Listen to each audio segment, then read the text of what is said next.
Welcome to another video presented by ATRA as part of the Virtual Training Solutions series. In this video, we're going to disassemble the gear train of the 845 RE. So let's start by, before I put it up on the bench, I highly recommend that you do not work on this thing laying down. And you're going to see how fragile these parts are when I get them apart. So I would recommend always work on this thing standing up. So there we go. This is first we've got the, let's see if I can get it off. Oh, the P1 ring gear and the adjustment shim. This is the shim that we will use on final assembly that controls overall in clearance. So we'll just go ahead and set that aside. The inner race for the ring gear to planet bearing right here is built into the planet. If as far as we know, if that bearing fails, yeah, you may have to. I haven't actually tried getting the yeah, see, I don't want to bend it. It may pop out of there, but I don't want to bend it up right now, so be careful with that.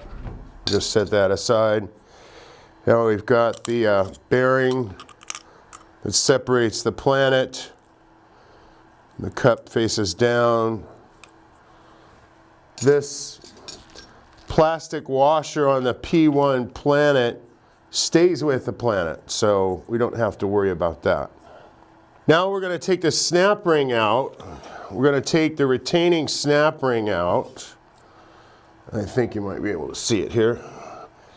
It holds the drum, holds all the gear train in. But first we want to use the special tools because this aluminum is very fragile. You may be able to get it out without breaking it, but I would highly recommend that you use the tools just so we use it for support, both for removing it and installing the snap ring. So we can see the snap ring here with the opening on the left. It's always a good idea to use a support tool. These support tools are made by Adaptacase and they're available from the aftermarket. This is for the 845 RE and the ZF8HP 45 and 70 series. And this is for the ZF8HP 8090 series. You can see they're much bigger. So these have a slot in them where we're going to put on the drum 180 degrees from the opening. We're going to use our screwdriver to remove the snap ring. Okay, so now I've got the snap ring out, and what I want you to notice here is that the shell will fall away. That's totally normal. So we're going to continue taking our gear train apart here. So off comes the P1 planet. The P1 planet, there's a bearing down in there. We want to make sure when we do our inspection to check that out. The P1, P2 sun gear. Notice the splines go up. There's one end that doesn't have the splines all the way through, that goes down. This way, the splines face up. So that's the P1, P2 snap gear, sun gear. Next, let's see here. Going to pull the input shaft assembly out of the drum, and the D-clutch, well, let's set that aside for the moment. That input shaft should come out of there by itself, but it didn't. But first let's look at what's left here inside the shell. So we reach down and out comes the D-clutch drum. This is the D clutch drum, which is covered in the sub-assemblies video. Okay, so we can set that aside. Now with all the guts out of there, we could take a look at this is our P4 ring gear drive shell. All right, this is driven by this Planetary gear set right here. That's what drives the P4 ring gear. So we could set that aside. You see it, it's real thin stuff. Now back over to here, we're going to, there we go. In this case, the shaft came out with the CE clutch retainer slash D hub. It all came up as an assembly. But when you do this, the input shaft may come up and out by itself, which is okay too. Either way, it doesn't matter. This is a magnetized ring right here. You could see how it moves from magnet to magnet. One of the speed sensors picks up off of that. So that's our input shaft. This is the P3 assembly, the P3 Planet. And I believe, no, that race doesn't come off of here. You want to take the Planet off the shaft for replacement. There's a snap ring right there that we're not going to cover that in this video, but you can take that snap ring apart and pull that Planet off. Next is the P3 ring gear. P3 ring gear and P2 Planet. I gotta keep my planet straight. This is the 2 that just goes in order from top to bottom. P1, P2, P3, P2 ring gear, P3 sun gear. Okay, this has a bearing in it, kind of an interesting looking hat bearing there. So we set that aside as well. So the P2 ring gear, P3 sun gear assembly, that also has a washer in it that is snapped in and won't leave the bearing. Yeah, see, if we have a destroyed bearing, that will come out, but for the sake of this video, we're not going to take it apart right now. So we'll set that aside. Now we've got this is the D clutch hub. Rides back here in the D clutches. And inside of that is the C and E clutch retainer, which we'll see here in a second. Now, once again, we've got another snap ring. This support tool has been provided by Adaptacase that we're going to use to support this ring and get this snap ring out. Okay, so here we have our snap ring that's out, and why the support is so critical is because we're lifting it up this way, but you'll see the notches in the snap ring here. Those align with these rivets. With these rivets here in the P3 Planet. Okay, that keeps the snap ring from rotating. Okay, so we've got a bearing down in here. This is the P3 Planet. This Planet drives the D hub.